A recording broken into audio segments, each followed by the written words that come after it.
के सभी छात्र छात्राओं को सुप्रभात। आज की वीडियो में बेटा हम आपकी स्पर्श पुस्तिका का पाठ 3 एवरेस्ट मेरी शिखर यात्रा ये पढ़ेंगे।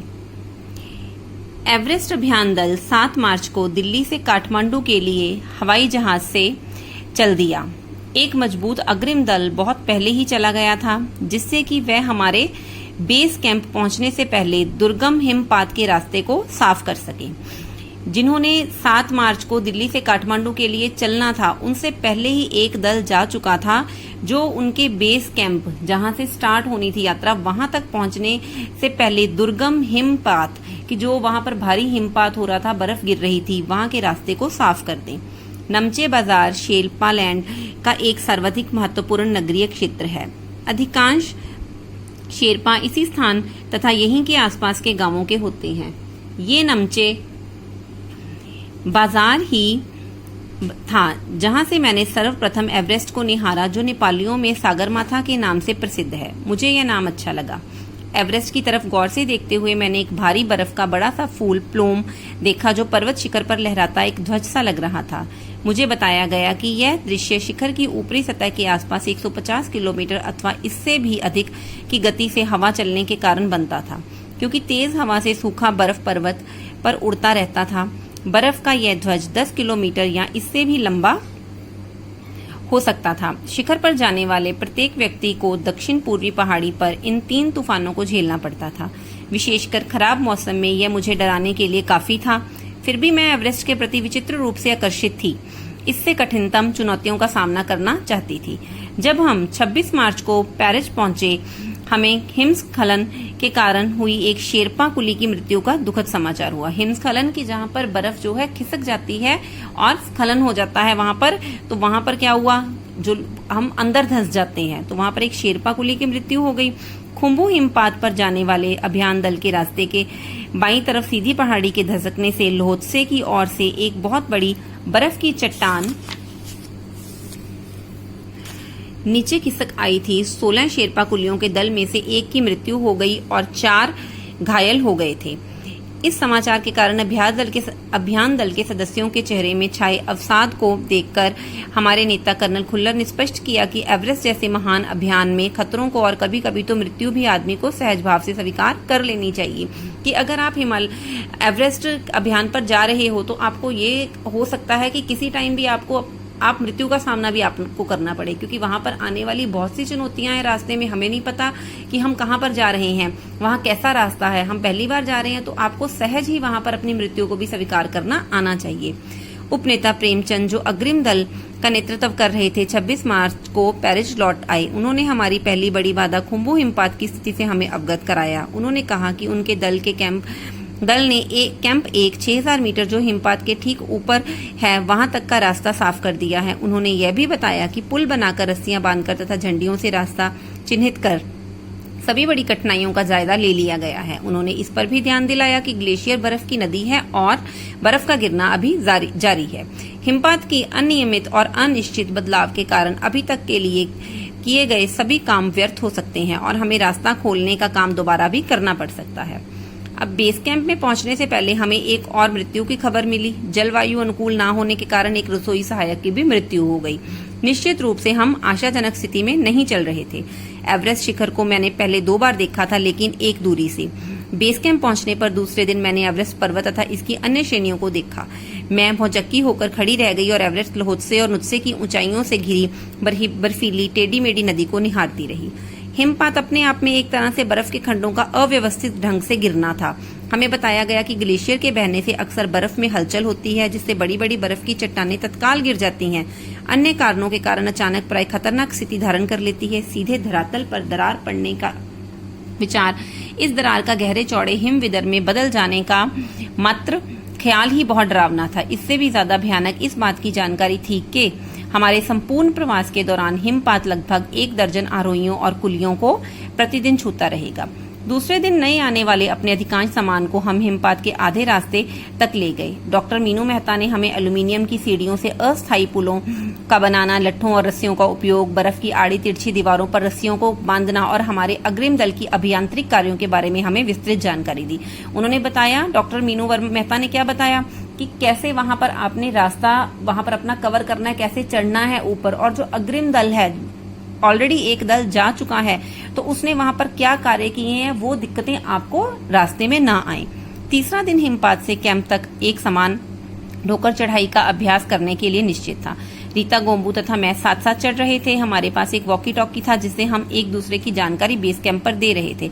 कर्नल खुल्लर उस समय बहुत खुश हुए जब हमने उन्हें अपने पहुंचने की सूचना दी, क्योंकि कैंप पर एक पहुंचने वाली केवल हम 2 ही महिलाएं थी। अंग दौरजी, लोपसांग और गगन बिस्सा अंत साउथ कोल पहुंच गए और 29 अप्रैल को 7900 मीटर पर उन्होंने कैंप 4 लगाया। यह संतोषजनक प्रगति थी। जब अप्रैल में मैं बेस कैंप में थी, तेंजिंग अपनी सबसे छोटी सुपुत्री डेकी के साथ हमारे पास आए थे। उन्होंने इस बात पर विशेष महत्व दिया कि दल के प्रत्येक सदस्य और प्रत्येक शेरपा कुली से बातचीत की जाए। जब मेरी बारी आई, मैंने अपना परिचय यह कहकर दिया कि मैं बिल्कुल 9 सीखियां हूं और एवरेस्ट मेरा पहला अभियान है। तेंजिंग हंसे और मुझसे कहा, एवरेस्ट उनके लिए पहला अभियान है, लेकिन यह भी स्पष्ट किया कि शिखर पर पहुंचने से पहले उन्हें 7 बार एवरेस्ट पर जाना पड़ा था। फिर अपना हाथ मेरे कंधे पर रखते हुए कहा, तुम एक पक्की पर्वतीय लड़की लगती हो, तुम्हें तो शिखर पर पहले ही प्रयास में पहुंच जाना चाहिए। हौसला अफजाई की उनकी। 15-16 मई 1984 को बुद्ध पूर्णिमा के दिन मैं लहौत्से की बर्फीली सीधी ढलान पर लगाए गए सुंदर रंगीन नायलॉन के बने तंबू के कैंप 3 में थी। कैंप में 10 और व्यक्ति थे। लोपसांग तशारिंग मेरे तंबू में थे, एनसी शेरपा तथा और 8 अन्य शरीर में से मजबूत और ऊंचाइयों में रहने वाले शेरपा दूसरे तंबुओं में थे। मैं गहरी नींद में सोई हुई थी। रात के 12:30 बजे मेरे सिर के पिछले हिस्से में किसी एक सख्त चीज के टकराने से मेरी नींद अचानक खुली और साथ ही जोरदार धमाका हुआ। तभी मुझे महसूस हुआ कि एक ठंडी बहुत भारी चीज मेरे शरीर पर से मुझे कुचलती हुई नीचे चल दी है। मुझे सांस लेने में भी कठिनाई हो रही थी। यह क्या हो गया था?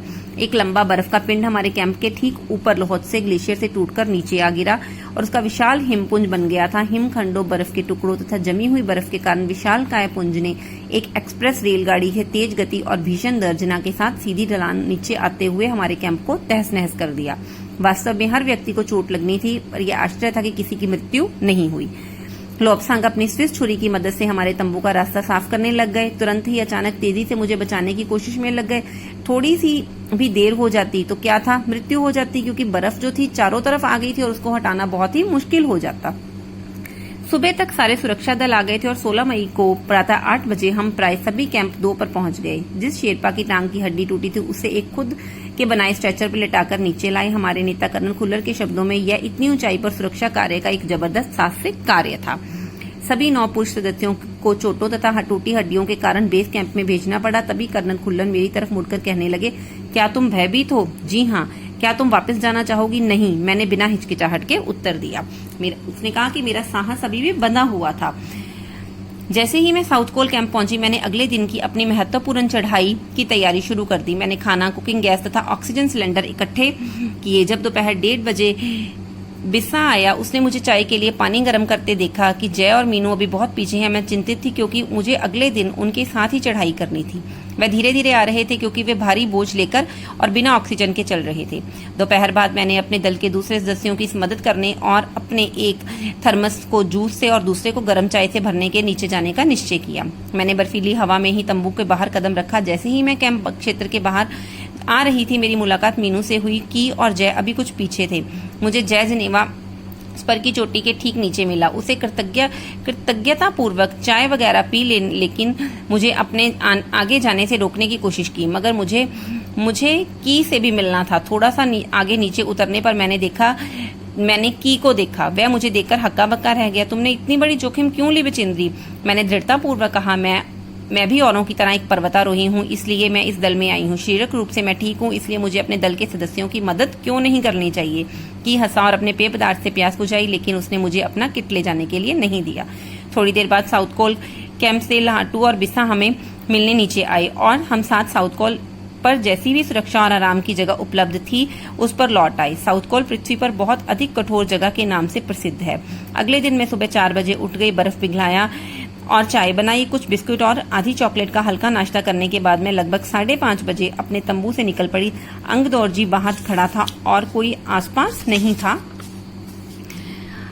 अंगदौरजी बिना ऑक्सीजन के ही चढ़ाई करने वाला था, लेकिन इसके कारण उसके पैर ठंडे पड़ जाते, इसलिए वह ऊंचाई पर लंबे समय तक खुले और रात्रि में शिखर कैंप पर नहीं जाना चाहता था। इसलिए उसे या तो उसी दिन चोटी तक चढ़कर साउथ कोल वापस आ जाना था अथवा प्रयास को छोड़ देना था। परंतु वह तुरंत चढ़ाई शुरू करना चाहता था और उसने मुझसे पूछा क्या मैं उसके साथ जाना चाहूंगी। एक ही दिन में साउथ कोल की चोटी तक जाना और वापस आना बहुत कठिन था। इसके अलावा यदि अंगदौरजी के पैर ठंडे पड़ गए तो लौटकर आने का जोखिम था। फिर अंगदौरजी पर विश्वास था और साथ साथ मैं आरोहण की क्षमता और कर्मठता के बारे में भी आश्वस्त थी। सुबह 6:20 पर जब अंगदौरजी में साउथ कोल से बाहर आ निकले तो दिन ऊपर चढ़ आया। हल्की हल्की हवा चल रही थी, लेकिन ठंड भी बहुत अधिक थी और मैं अपने आरोही उपस्कर से काफी सुरक्षित और गर्म थी। हमने बगैर रस्सी के चढ़ाई की। अंगदौरजी एक निश्चित गति से ऊपर चढ़ते हुए मुझे भी उनके साथ चलने में कोई कठिनाई नहीं थी। जमे हुए बर्फ की सीधी व ढलान चट्टानें इतनी सख्त और भुरभुरी थी मानो शीशे की चादर बिछी हो। हमें बर्फ काटने और फावड़े का इस्तेमाल करना भी पड़ा। मुझे इतनी सख्ती से फावड़ा चलाना पड़ा जिससे कि हम उस जमे हुए बर्फ की धरती को फावड़े के दांते काट सके। मैंने उन खतरनाक स्थानों पर हर कदम अच्छी तरह से सोच समझ कर उठाया। 2 घंटे से कम समय में हम शिखर कैंप पर पहुंच गए। अंगदौरजी ने पीछे मुड़कर देखा तो मुझे कहा, मैं थक गई हूं क्या? मैंने जवाब दिया, नहीं तो। जिसे सुनकर वह बहुत अधिक आश्चर्यचकित और आनंदित हुए। उन्होंने कहा, पहले वाले दल से शिखर कैंप पर पहुंचने में 4 घंटे लगाए थे। यदि हम इस गति से चलेंगे तो हम शिखर कैंप 1 बजे तक पहुंच जाएंगे। लाहाटू हमारे पीछे पीछे आ रहा था। हम जब दक्षिणी शिखर के नीचे आराम कर रहे थे तो हमारे पास पहुंच गया और थोड़ी थोड़ी चाय पीने के बाद हमने फिर चढ़ाई शुरू की। लाहाटू एक नायलॉन की रस्सी लाया था, इसलिए अंगदौरजी और मैं रस्सी के सहारे चढ़े, जबकि लाहाटू एक हाथ की रस्सी पकड़े बीच में चला।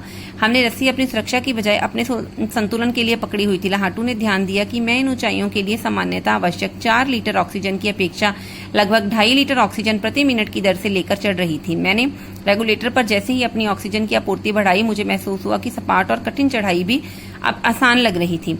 दक्षिणी शिखर के ऊपर हवा की गति बढ़ गई थी। उस ऊंचाई पर तेज हवा के झोंके भुरभुरे बर्फ के कणों के चारों तरफ उड़ा रहे थे, जिससे दृश्यता शून्यता तक आ गई थी। दृश्यता मतलब दिखना जो था वो शून्य हो गया था, नजर नहीं आ रहा था क्योंकि हवा के कारण बर्फ पिघलकर गिर रही थी। अनेक बार देखा कि केवल थोड़ी दूरी के बाद कोई ऊंची चढ़ाई नहीं, ढलान एकदम सीधा नीचे चला गया। मेरी सांसें मानो रुक गई। मुझे विचार कौंधा की सफलता बहुत ही नजदीक है। 23 मई 1984 के दिन दोपहर के 1:07 पर मैं एवरेस्ट की चोटी पर खड़ी थी। एवरेस्ट की चोटी पर पहुंचने वाली मैं भारत की प्रथम महिला थी। एवरेस्ट शंकु की चोटी पर इतनी जगह नहीं थी कि 2 व्यक्ति साथ साथ खड़े हो सके। चारों तरफ हजारों मीटर लंबी ढलान सीधी थी और हमारे सामने एक सुरक्षा का प्रश्न था। हमने पहले फावड़े से बर्फ की खुदाई कर अपने आप को सुरक्षित और स्थिर किया। इसके साथ बाद मैं अपने घुटनों के बल बैठी बर्फ पर अपने माथे को लगाकर मैंने सागर माथे के ताज का चुंबन लिया। बिना उठे ही मैंने अपने थैले से दुर्गा माँ का चित्र और हनुमान चालीसा निकाला। मैंने इनको अपने साथ लाए लाल कपड़े में लपेटा, छोटी सी पूजा अर्चना की और इनको बर्फ में दबा दिया। आनंद के इस क्षण में मुझे अपने माता पिता का ध्यान आया। हिमालय पर जाकर उसके एवरेस्ट की चोटी के ऊपर चढ़कर उसने ये कार्य किया। जैसे ही मैं उठी, मैंने अपने हाथ जोड़े और अपने रज्जू नेता अंगदौरजी के प्रति आदर भाव से झुकी। अंगदौरजी जिन्होंने मुझे प्रोत्साहित किया और मुझे लक्ष्य तक पहुंचाया। मैंने उन्हें बिना ऑक्सीजन के एवरेस्ट की दूसरी चढ़ाई चढ़ने में बधाई भी दी। उन्होंने मुझे गले से लगाया, मेरे कानों में फुसफुसाया, दीदी तुमने अच्छी चढ़ाई की, मैं बहुत प्रसन्न हूँ।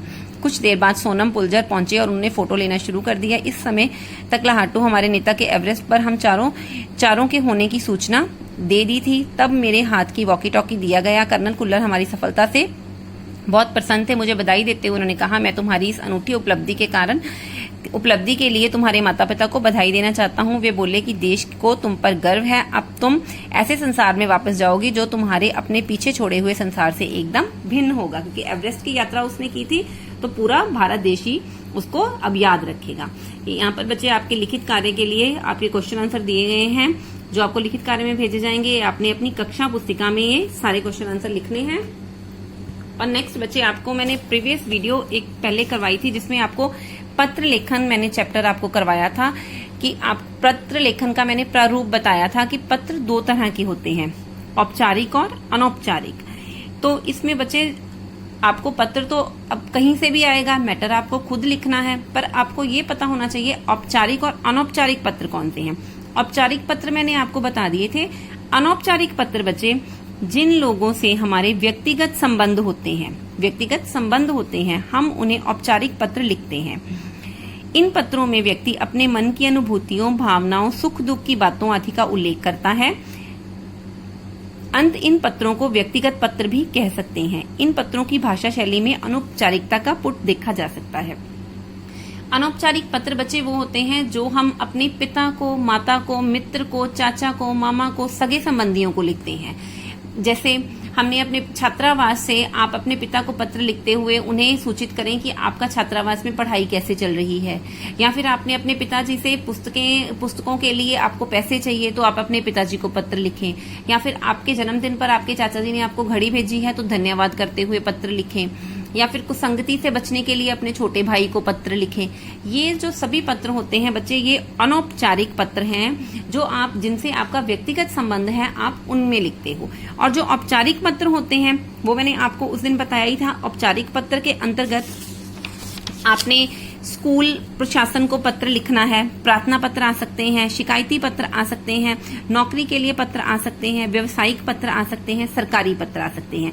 ये आपके औपचारिक पत्र हैं। और अनौपचारिक पत्र वो होते हैं जो आपने अपने व्यक्तिगत संबंध जिनसे होते हैं उनके साथ दर्शाए जाते हैं। तो पत्र का मैटर आपने, जो भी आपको पत्र दिया जाएगा वो आपने खुद ही लिखना है। और ऊपर और नीचे जैसे आप औपचारिक पत्र है, औपचारिक पत्र आप किसको लिख रहे हो तो वो आपका, जैसे आप प्रधानाचार्य को लिखना है तो स्कूल का नाम आएगा। अगर आप नगर पालिका में लिख रहे हो तो कहाँ की, किस शहर की है वो आएगा। और अगर अनौपचारिक पत्र लिख रहे हो, अपने चाचा को लिख रहे हो, मामा को लिख रहे हो, भाई को या बहन को, माता को, तो उसमें आप अपना जो आपका घर का एड्रेस होगा आप वो देंगे। और अगर पिताजी को आदरणीय पिताजी, पूज्य पिताजी, अगर आप अपने भाई को लिख रहे हो स्नेह लिख सकते हो, प्यार लिख सकते हो, प्यार भरा नमस्कार लिख सकते हो अगर आप अपने पिताजी को लिख रहे हो। ये दोनों में डिफरेंस है अनौपचारिक और औपचारिक पत्र में। तो बच्चे आपका जो आज तक का सिलेबस, आपका सितंबर एग्जाम तक जो सिलेबस आपको करवाया है, अगर बेटा आपकी इसमें कोई डिफिकल्टी या आपकी कोई क्वेरी है, आपको कुछ क्लियर करना है, तो आप 5 सितंबर मॉर्निंग 11 o'clock तक आपकी जो क्लास आईडी है आप उसमें डाल दीजिए। I will check. तो मैं आपकी वो जो भी क्वेरी होगी वो मैं क्लियर कर दूंगी, आपको दोबारा से वीडियो सेंड कर दूंगी, अपना लेक्चर दोबारा डिलीवर कर दूंगी, ताकि आपकी कोई भी आपको दिक्कत ना हो कुछ भी समझने में। तो आप सैटरडे 5 सितंबर तक 11 बजे मॉर्निंग तक आप अपनी जो भी क्वेरी है अपनी क्लास आईडी में डाल दीजिए, आपको वो क्लियर कर दी जाएगी। धन्यवाद।